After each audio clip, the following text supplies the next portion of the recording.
Welcome to the Death Doula Duo. I'm Sarah Kovash. I'm Jennifer O'Neill. And this is where we explore the profound mysteries of life and all things death.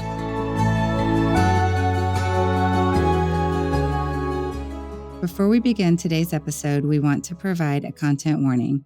Today's episode will include discussions about suicide and mental health, and we wanted to provide the Suicide National Prevention Lifeline. You can call 988. You can also call 1-800-273-8255 or text HELLO to 741-741 for free confidential support. These are trained professionals. Hello, welcome. Hello. Hello. We are here today with Dr. Brandt Wiskur, Ph.D. in Neuroscience, Master's in Social Work, Associate Professor of Research at the OU College of Medicine, as well as a licensed Master of Social Work at OU Health Psychiatry. And that was Applause. A mouthful, yeah. And he is Assistant Director of Oklahoma Center for Mentoring Excellence at the OU Health Science Center. He has authored and co-authored many peer-reviewed papers and has also written a book called The Battle Within, Knocking Out Self-Deleting Thoughts. Woohoo! Thank you for being here. Thank you very much for the invitation. And also, I am happy to introduce Stephanie Aycock, speaker, creator, transformational coach.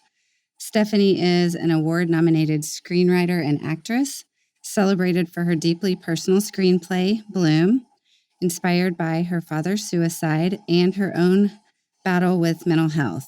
Trained at the New York Conservatory of Dramatic Arts, Stephanie's diverse acting experiences not only honed her craft, but also introduced her to somatic practices that have played a crucial role in her healing journey from suicidal ideation.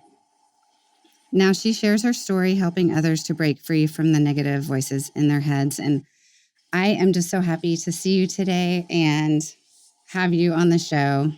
Thank you so much for having me. I'm so excited. I'm so excited for the conversation that's going to happen. It's our first long distance episode. Yeah. So it's a first. Yay. Yeah. Stephanie's on Zoom and we have Dr. Brandt Wiskur here with us. So In the office, in the studio, I should say. Yeah. And we're just really, this is an episode that Sarah and I have wanted to do for a while. And it just, you know how things happen, they just fall into place. And kind of like everything else has seemed seemingly so far. Yeah, pretty much. Yeah. And so in today's episode, we are going to talk with our guests. And I just think it's amazing that their stories really intertwine and complement each other. And they both really transformed the painful experience of losing someone who's died by suicide into a truly transformational experience that can benefit others. So again, thank you guys both for being here. Yes, thank you. Thanks for inviting me. Yeah. And so we have a little question for both of you guys.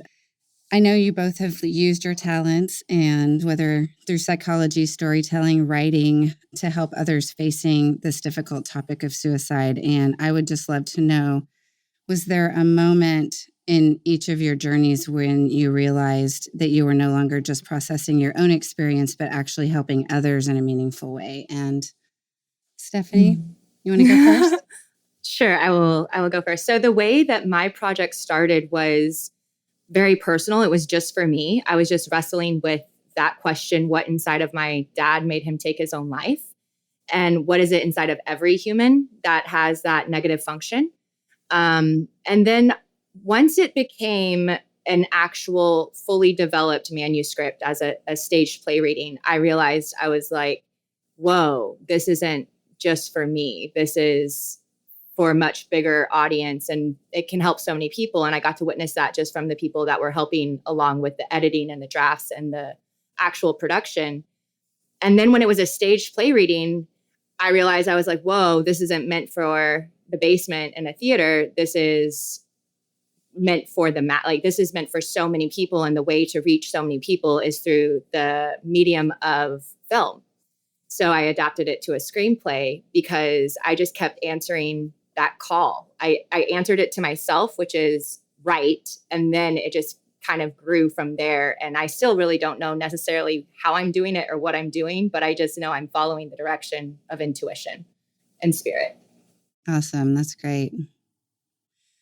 Dr. Wiskur, how about you? It's tough to follow that story. But you have your own story. Yes. So, yeah. Well, and so I would say that the processing of the challenges, that's a little bit farther back in my past, gratefully. Mm-hmm. And so, but having an impact on others where you can actually work with patients and people that are struggling in this way, I've definitely had more of that in the clinical and hospital setting. So meeting with people that are not only struggling with suicidal ideation, but many who unfortunately have had a failed attempt and or I like to say a successful prevention. Yeah. And so working with them in person has really had a pretty significant impact on me. So I'm very grateful for the opportunity. Yeah. Yeah. Thank you for sharing. Well, I know, everybody in this room and probably many people have known somebody closely who have had this experience, who have died by suicide. And so I just thank both of you for, just opening the conversation with us. So I have personally experienced 2 attempts in my life. I don't freely share that with everybody, but we're here talking about it. I might as well just be forthcoming. I was 13 the first time and 21 the second time. And I had a similar journey with a spiritual awakening that kind of just, I don't know, almost magically took the ideation away. And then experiencing the suicide that I went through earlier this year with my niece, just kind of, it's almost like the neural connections that I had made with my spiritual awakening were severed somehow. I keep trying to process out loud what it is that happened, that kind of re-traumatized, broke me, I guess, broke those resiliency that you had developed or thought you'd developed. It's been fractured or compromised, and we need to get it back to full strength. Yeah. Yeah. Yeah. And I keep trying the same things that helped me get there originally, and they're not working. So I'm still seeking how to get completely out of it. I'm not quite where I was, say a few months ago. I feel like every day it gets better, but yeah. Yeah. And I'm just so glad to have these two on who have, had these experiences. And I would love to hear, Stephanie, just your experience that led you to the inspiration for your play and and then your film. I mean, I know that's a deep dive, but the inspiration in the beginning was that question, what inside of my dad made him take his own life? And the final manuscript wasn't able to be written until I had that face off with the thing inside of me when I had my contemplation. I'm not going to call it an attempt because I didn't jump. If I would have jumped, then it would have been a full attempt. But the contemplation of it to the point of this is life or death. And I really see it as the inspiration was my dad. However, the desire to get it out into the world was the fact that I lived. So it was like, what's the difference between my dad not living and me living? And it was that for whatever reason, I heard that voice that was so loud. That was like,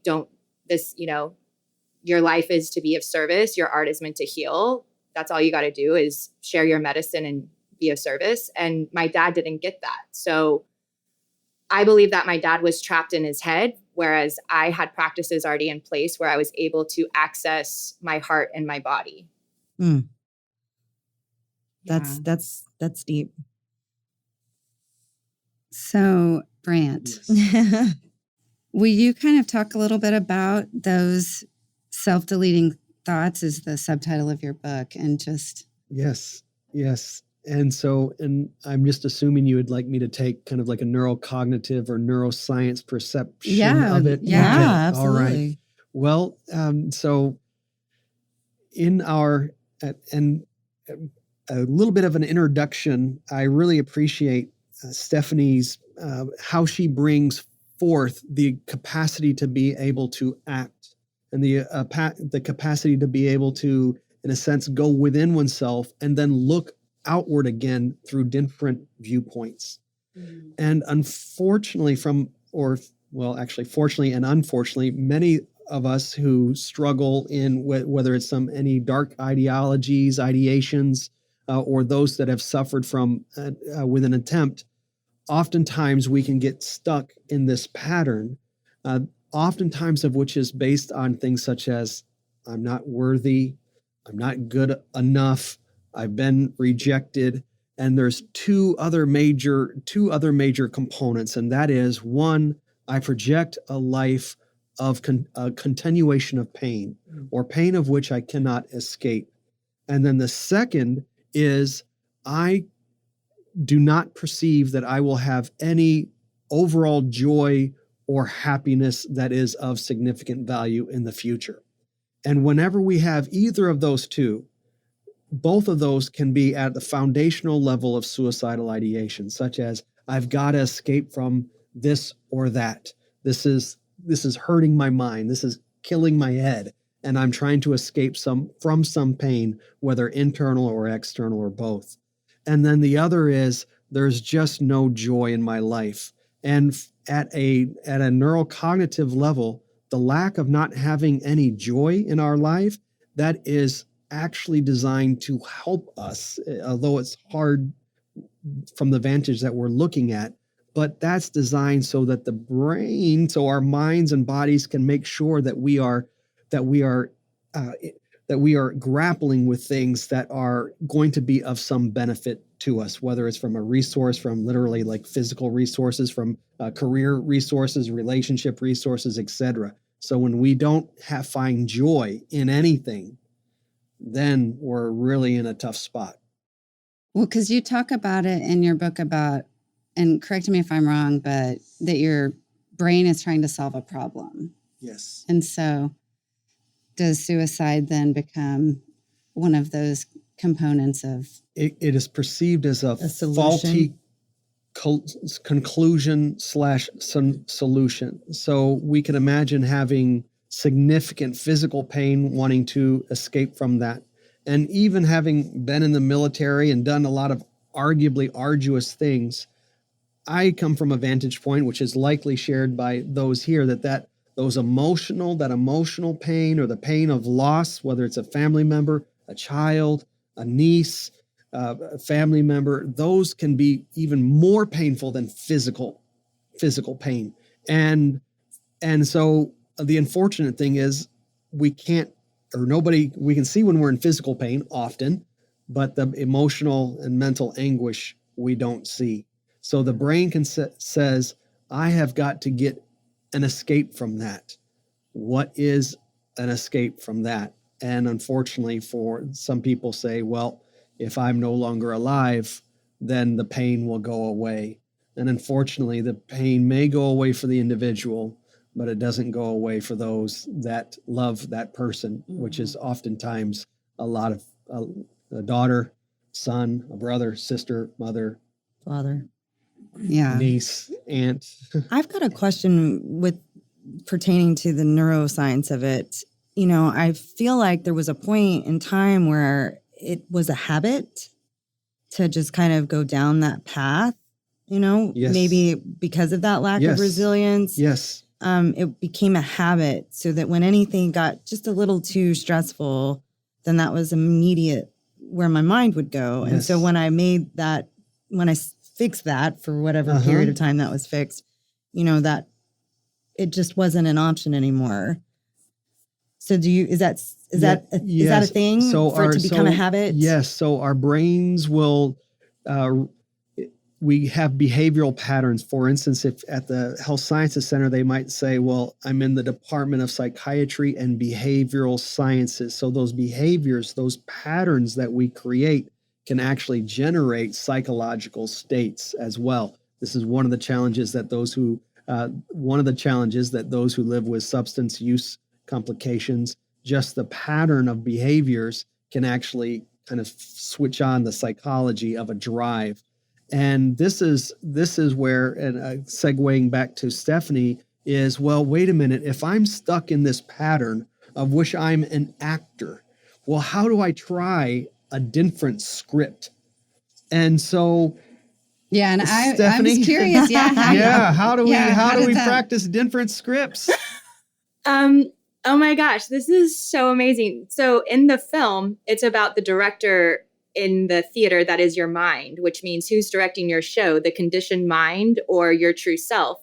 And the first step into how do I find a different script is to start calling out that character that is the mind. So actually giving the mind a ridiculous name. I just got chills, and paying attention to it. Like really, really starting to watch your thoughts. And does yours have a name? Mine does. It's Razum. Thank you for sharing. Jen knows. Yeah, I just got chills again. Razum means the mind in Russian. So that's what it is. But for me, the first step in really intercepting the pattern was to become a police of my thoughts and like really witness my thoughts. But the first step is how do you learn how to witness your thoughts? You put practices in place that teach you. So meditation is really amazing.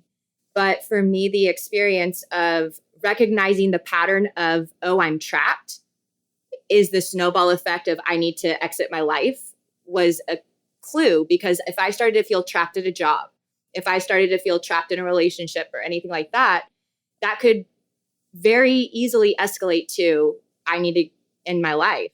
So what I started to do was pay attention to the first thought and catch it immediately and see, where am I not taking responsibility in my life? Where am I playing victim?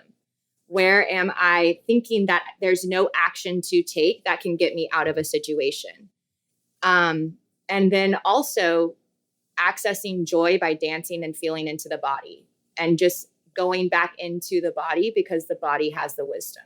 That's actually something I've recently just said to a friend, that's something I've stopped doing over the last 8 months, and I miss it, and I know that I need it. So thank you for that reminder. Yeah, I read in a book recently that just dancing to one song a day, I mean, and you, both of you can attest to this, will just completely change the course of your life. I mean, and it's part of my daily routine. I literally have the same song I play every single day that I dance to. Will you share what song it is? It is called Self-Love by Call Me Loop.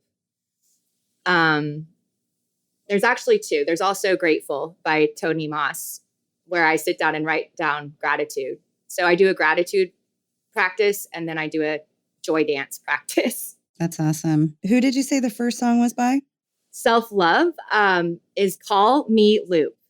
Call Me Loop.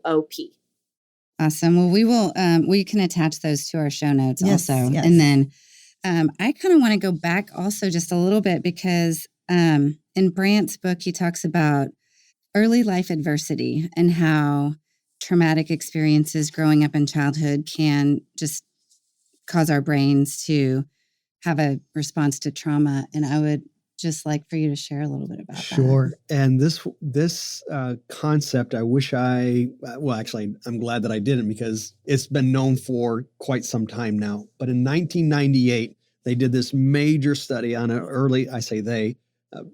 a bunch of statisticians and psychologists and actually insurance personnel in California did this massive study. And they took over 16,000 different people.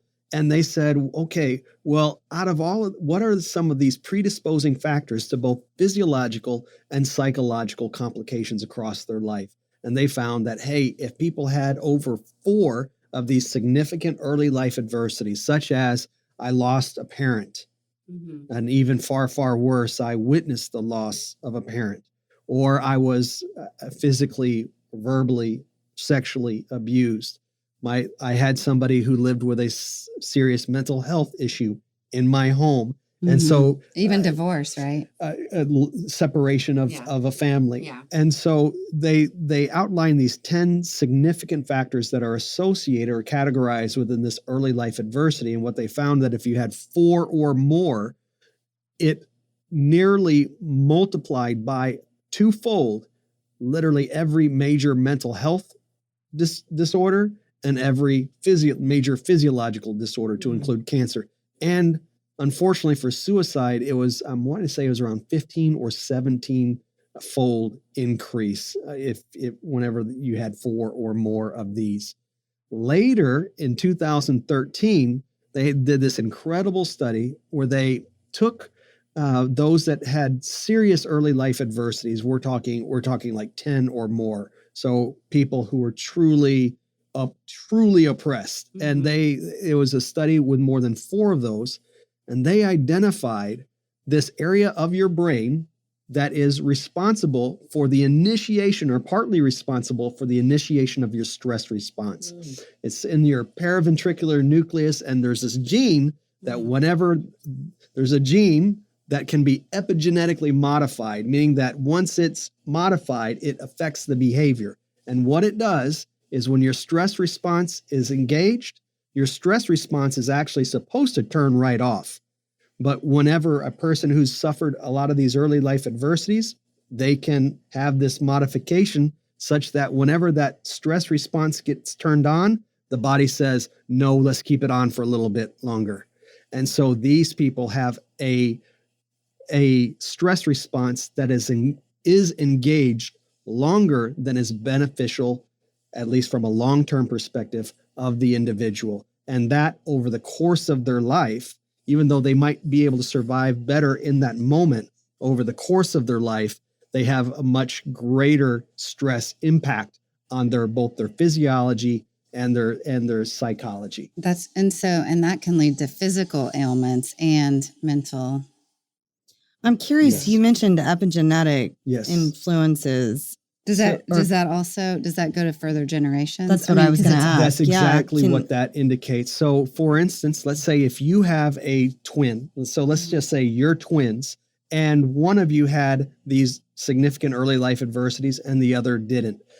Even though you have the exact same genes, your stress response system, how your genes are then expressed yes, are altered throughout your life course. And even your offspring who have both of your offspring who will have very similar genes, both of those, the one that suffered the trauma, some of these genes are going to be expressed in a similar way, particularly with your stress response system. So this is designed to protect a population such that they are prepared for immediate threats. But a preparation for immediate threats, such as being hypervigilant, it's great for survival in the moment, but detrimental over the course of one's lifespan. So that's how our bodies truly respond, particularly early in life, to these physiological and psychological stressors. And then going back to Stephanie, whenever she said, well, wait a minute, we can alter some of these patterns by, if I move my body in a way and listen to music and dance that expresses a positive emotion, it evokes a positive emotion, you're now resetting or calibrating your brain to respond in a pattern that is a non-negative rumination in its framework, so that you can truly through acting, dancing, expressing yourself in a positive way, you're truly engaging parts of your brain and physiology that are designed to say, hey, I'm in an empowered state, not in a disempowered state. Thank you so much for explaining that. Wow. And so, geez, Stephanie, can you tell us about how you manage the feel-good chemicals? And I mean, how does that, what he was just talking about, how does that work for you? And how do you do that through? So I got a lot from what was just said. And what came through was the body and how the body actually holds on to emotion and it gets stuck. And the way that I've learned to express it is, yes, have my joy practices, like literally set an alarm for every hour and just have a joy moment, just express gratitude for being alive. That's a lot. What I've learned is growing up in an alcoholic family, my body didn't know what joy really was. And so I had to train myself to feel safe experiencing such a high vibration of emotion. The other thing I do is I have an anger ritual. I have an anger practice as well, because that is some major power. And when I can put on a song, like a real raging song, take my hands and a pillow and just beat at it, scream and yell, whatever needs to be fully released, then that means the energy's moving and it's coming out of me and it's no longer stuck holding me in these thought patterns. So the more you can actually free up the energy that's inside your body through joy practices and anger rituals, then the thought patterns actually start changing, because there's more space and there's more energy to be received, because it's not being like prevented from that stuckness. And Stephanie, can I add on to what you just mentioned? So, yeah, absolutely. So Stephanie's practice, even though she may have learned this through her own lived experience and possibly from other coaches or acting coaches, this is now what she is just describing is well described in the neuroscientific field now. There's a book by Bessel van der Kolk called "The Body Keeps the Score." So what Stephanie was just describing is truly a character. It is truly defines how our bodies can hold on to these traumas, and how whenever we hold on to those traumas, it can truly affect the way we move, the way our organs literally process things, the way our mind can ruminate. So some of these practices, which are designed to release those negative, basically the negative pain that a person can hold in their body, what Stephanie was saying basically supports those findings, or those findings support what Stephanie just said. Yeah, I like that. Thank you. And it's about creating the safety in your body, like creating that safe space for you to be able to hold that intensive emotion. So being able to actually fully express anger scares a lot of people, especially if they don't feel safe with anger. Having the ability to create a safe space to go fully into it, you realize how powerful that actually is, and that it's actually needed to get stuff done. And then the same thing with joy. Once you start to just have those 5 minutes of dancing and joy moments, you can then begin to expand it and hold more and more. So it's about creating a capacity level within your own body to feel safe expressing emotion, because a lot of people aren't living in their body, they're living in their head. So even just getting a little bit in the body and having all those sensations hit you can be overwhelming. Yeah. Well, now I can see why you're a good transformational coach, because you're coaching me right now. Well, I know that one of the things that you said, getting it out, before, when I had the suicidal ideation, before my spiritual awakening, I was repressed. I wasn't allowed to talk about whether I was feeling suicidal or not. My mother would threaten to call the police, she would threaten hospitalization. And so I was never really able to process it. And one of the ways I process is out loud. And so she repressed that in me. And I notice now with my spouse, he allows me to just talk.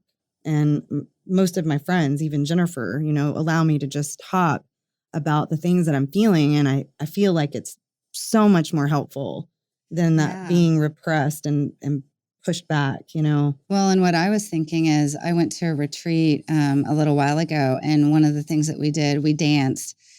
But we specifically danced to a song and like got pillows and did the angry thing that you were talking about. And I have such a hard time accessing my anger ever. And that was very helpful for me. That's awesome. Yeah. So for me, something that really helped with the suicidal ideation was reframing it. And instead of getting scared of, there's this big scary thing that I'm thinking about suicide, it became, these are warning signs that I am so out of alignment with something in my life. Yes. So I believe that if you're having suicidal thoughts, then you're not living a life that's truthful. And going in and recognizing where you are not being true and honest with yourself through, not expressing something or anything in that nature, as you get more and more authentic and honest and feel safe to be yourself in the world, the suicide ideation, at least for me, has died down. It hasn't stopped completely. I still have it. I just know how to dance with that aspect of myself. But it's really about looking at it as, oh, wait, I'm out of alignment. Where do I need to be more authentic? And what is not in alignment with who I am that I can start making moves to change? I think that's kind of why I have leaned into the talking about it, talking about it out loud. I think that there is this thought in maybe the medical community that if they're talking about it, they're going to do it. And I don't know that that's always the case. It's not for me. I feel like kind of what you were saying is I'm leaning into the warning signs. Yes. Well, and yeah, go ahead. Oh, and I was going to pitch to you anyway. Yes. And so kind of following what Stephanie was just saying or saying earlier about identifying some things and possibly even naming some things. And as you've spoken about at least your recent experience, oftentimes those that are family members, friends, associates of those that have died because of suicide, oftentimes they say, I should have seen something. I should have done something. Why wasn't I able to see this or that, particularly if it's a family member? And one of the things that we want to do is recognize and even name things that are just not true. Or in other words, they're lies. They're not true. And the best Stories recovery is what my therapist calls them. based upon truth. We base it upon truth. And when somebody leaves us from suicide, we cannot always see all of the signs. And even if we could see all of the signs, that doesn't mean that we could truly stop that person from ending their life if they chose. And so one of the things that we want to do is get rid of lies such as, I wasn't good enough here, or if I had seen this, I could have done that. And identify those lies and literally name them as lies so that whenever they come into your mind, whenever you're doing your mindful practice, you can recognize something that, wait a minute, that's a lie, and something that's not true and harmful. Oh, I can be aggressive with that. And I can let some of my anger out on that because it is a lie. Yeah. I have a tool I was taught by one of my coaches over a decade ago, which is to actually ask myself who told me that, and then go and see if I can find it in my mind. She's like, so you have the thought, I'm not good enough. Well, then who told me that? And then go look for it. And like you said, it's like debunking that lie. It's about going in and actually interrupting that thought and being like, how is that true right now in this moment? That's kind of what Lisa Bowman did for me. She calls the lies stories. And so the idea is to identify those stories and figure out whether they're true or not. And the truth is the only thing that matters. And so if it's not true, if you can't find evidence of that to make that statement or that belief true, then you have to cut it out. Yes. Stop it. Well, and you talk a little bit in your book about when people talk about it, that a good response is to help them get help. Yes. And so one of the things that we want to make whenever somebody says, hey, I'm thinking about hurting myself, and is one to listen. And so to listen, don't negate their emotions or their feelings or the conclusions or make them think that they're silly or not intelligent or anything negative. And one, listen to that person, listen to see what they have to say, even whenever those things might be judgmental towards you. For instance, if it's your child or somebody related to you, somebody you're in a relationship with. And even when they say things that might not, in their minds, for whatever reason, place you in a positive light, if they're thinking about hurting themselves, it's a great time to listen. And then also a great time to encourage them to get professional help. And oftentimes, negative headspaces can be associated with literally physiological problems that a physician can identify.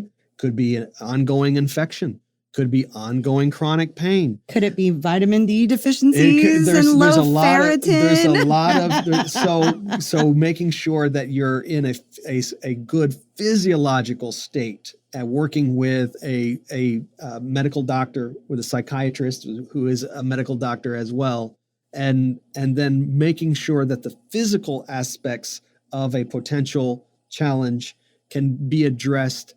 And then at the same time, or in conjunction, or after, a psychotherapeutic intervention and addressment is good. We were actually talking about these nutrient deficiencies before you guys got here, and I really think that is a huge path.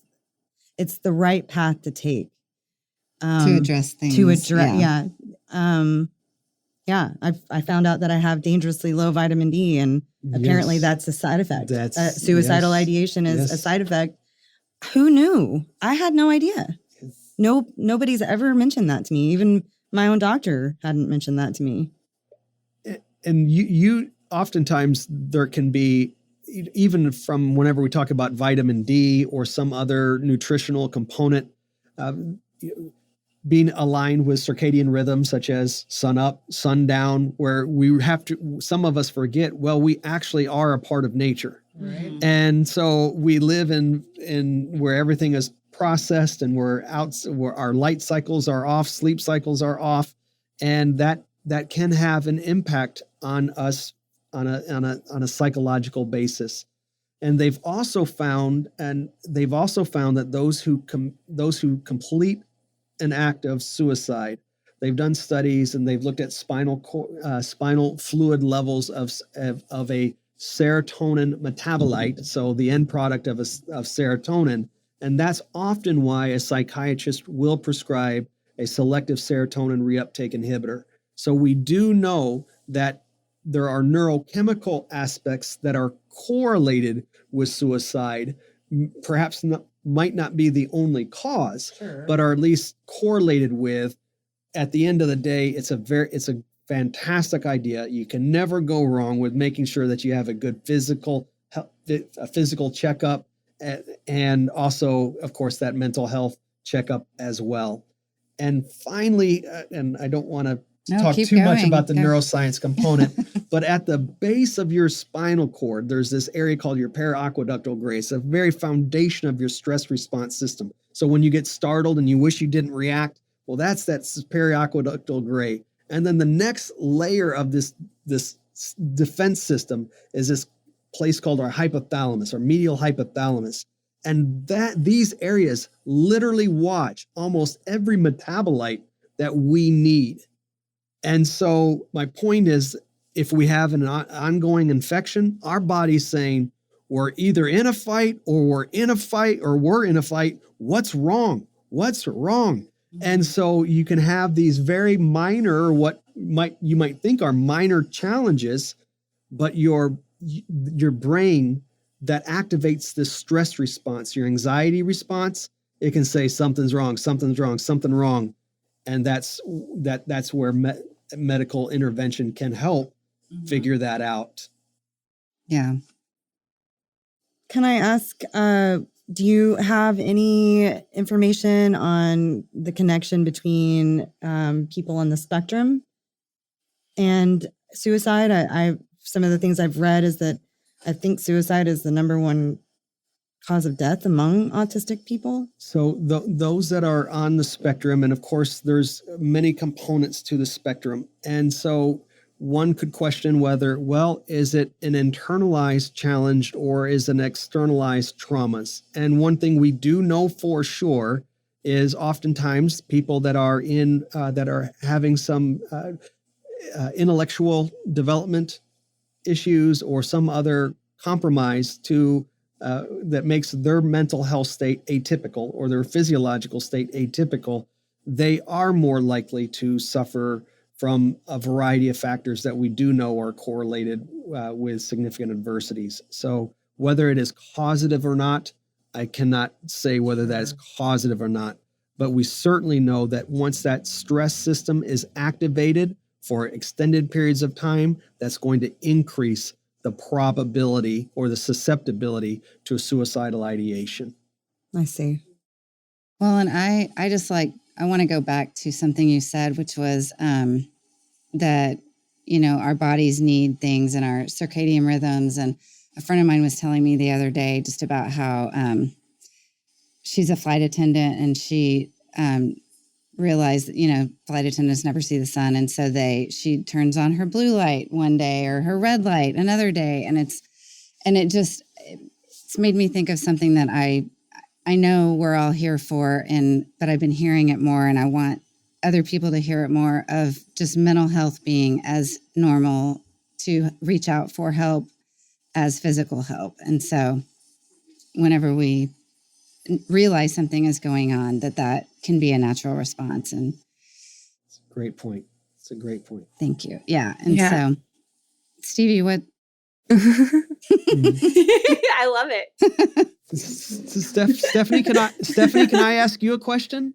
Absolutely. So can you please describe, and I know you may have in other areas, but how you use dance and acting perhaps to go back in time, at least in your mind, and reframe certain significant events? Do you do that at all? Whoa, acting. I actually haven't talked a lot about this yet, but when I was in acting school for college, when I was in the conservatory, it was 2 years after my dad had passed away. And for whatever reason, all of the scripts I got were a daughter who lost her father or someone who was really angry. So I've gotten to fully express in a really authentic way the emotions that most people probably would never allow themselves to go through, because I had the container of a script, because I had the safety of it being a character, but I was the body. With dance, oh, wow. So I do a practice called ecstatic dance. It's every Sunday.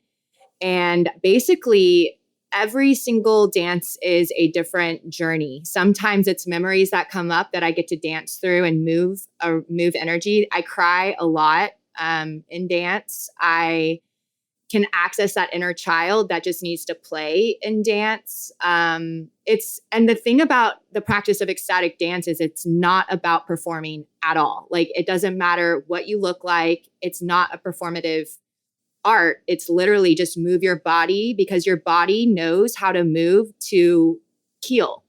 And I've done some of my deepest healing through those practices. And especially with acting, I got to go to Bali and put on masks and do a whole bunch of voice work. And when I would hit certain places in my voice, memories would come up, and I would have to, move through that and express that.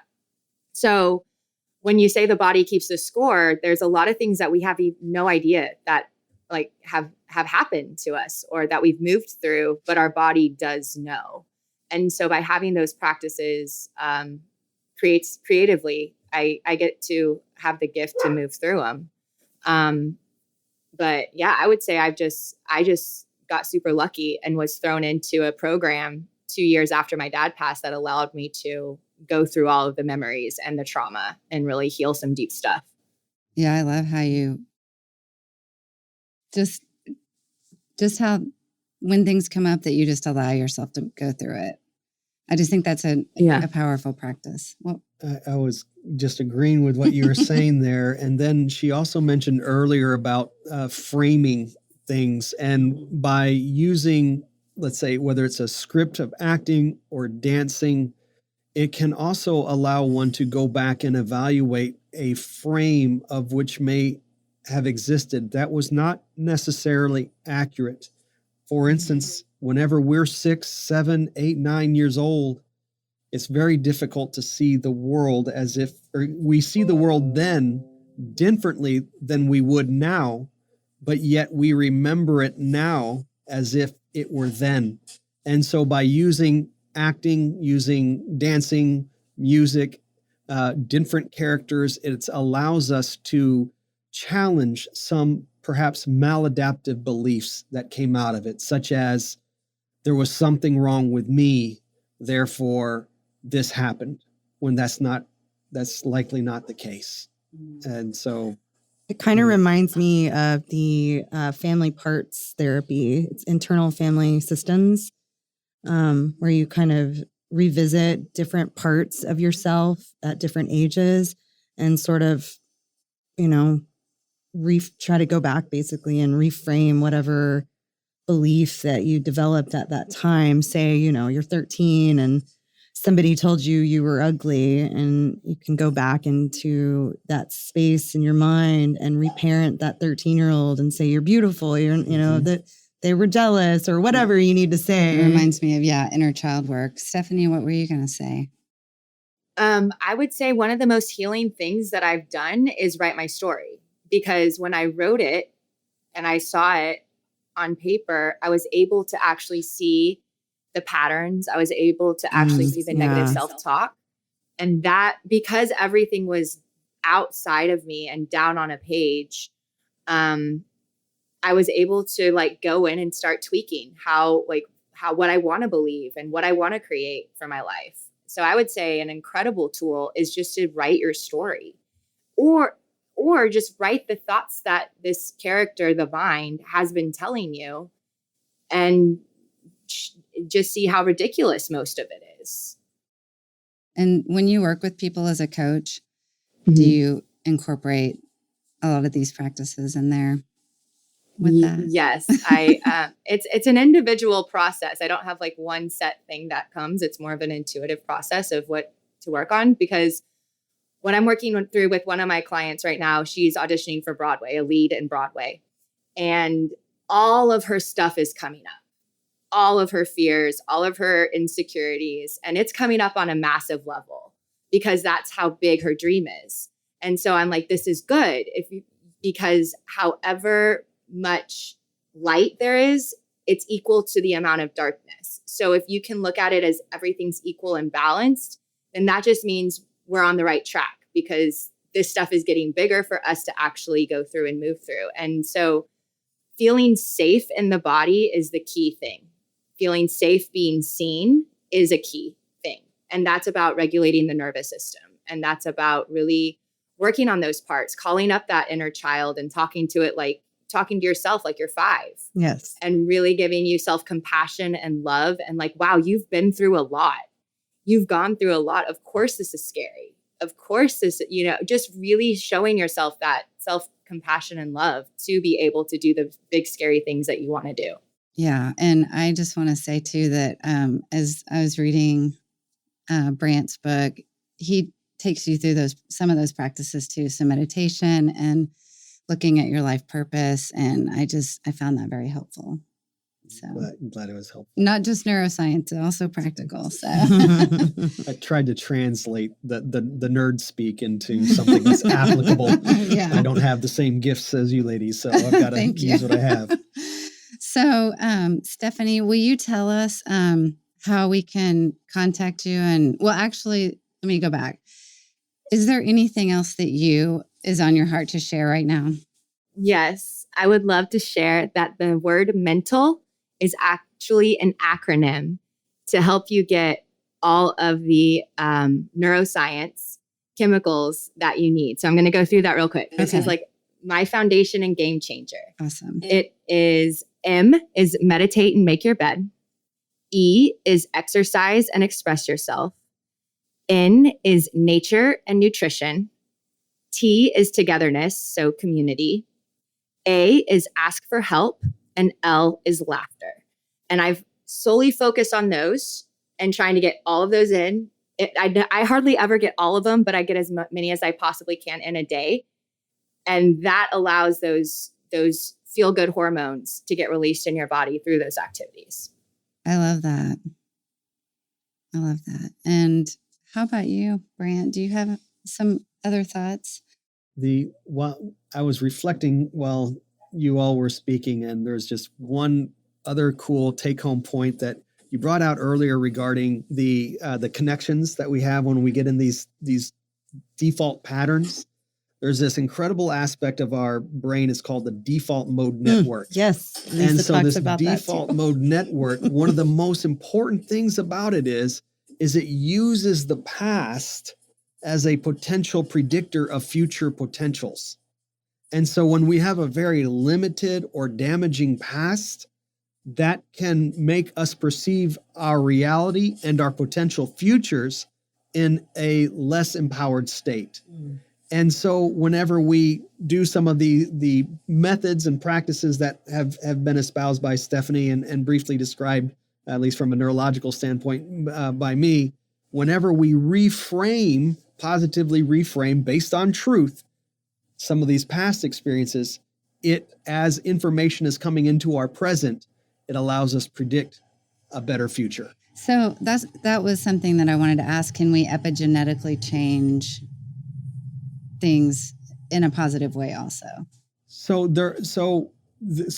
let me make sure I understand your question. As I suggested earlier, is there that our brains can be epigenetically modified by negative actions, traumas from the kind past? Of sort of like an activation, right? Can it be unactivated? Deactivated. So data is still coming out on that, but one thing for sure is what has been shown is these practices that Stephanie described: cognitive behavioral therapy, cognitive therapy. There are a lot of dialectical therapy. So there's a lot of therapies that have shown to be able to decrease these negative thought patterns. And so all of the epigenetic modifications that might go on following that, there's perhaps next year I'll be able to highlight some of the evidence best and recent findings awesome. of I these love epigenetic modifications. Yay, I love it. Thank you. I just love that. I do want to ask, I just love Stephanie, your story. Thank you so much for sharing it. And, yes, thank you for being here. I just love, you're such a powerful coach, and everything that you do, it is just coming through. So, but I would love for you to tell us how we can just support Bloom, because I love that. I love the project, and how we can find you. And, sure. And maybe watch the screenplay. Is that possible? Or am I? Well, we are in the process of shooting the trailer. Oh, okay. We're in the process of shooting the sizzle reel is what it's called, so that we can get the investors and the actors that we want attached to it. So once that is shot, then absolutely there'll be something to see. Right now, it's still just a script, but we are in pre-production, raising funds. And that is going to be found at the Film Bloom, BLOOM.com.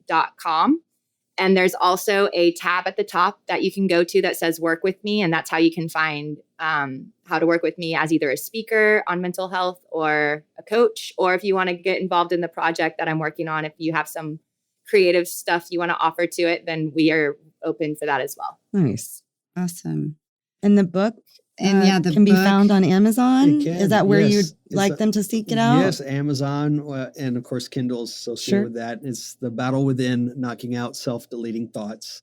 And yes. And we'll have a link for that also. And I wanted to ask you guys, just to kind of wrap this up, after a stressful or a busy day, what is your favorite way to relax?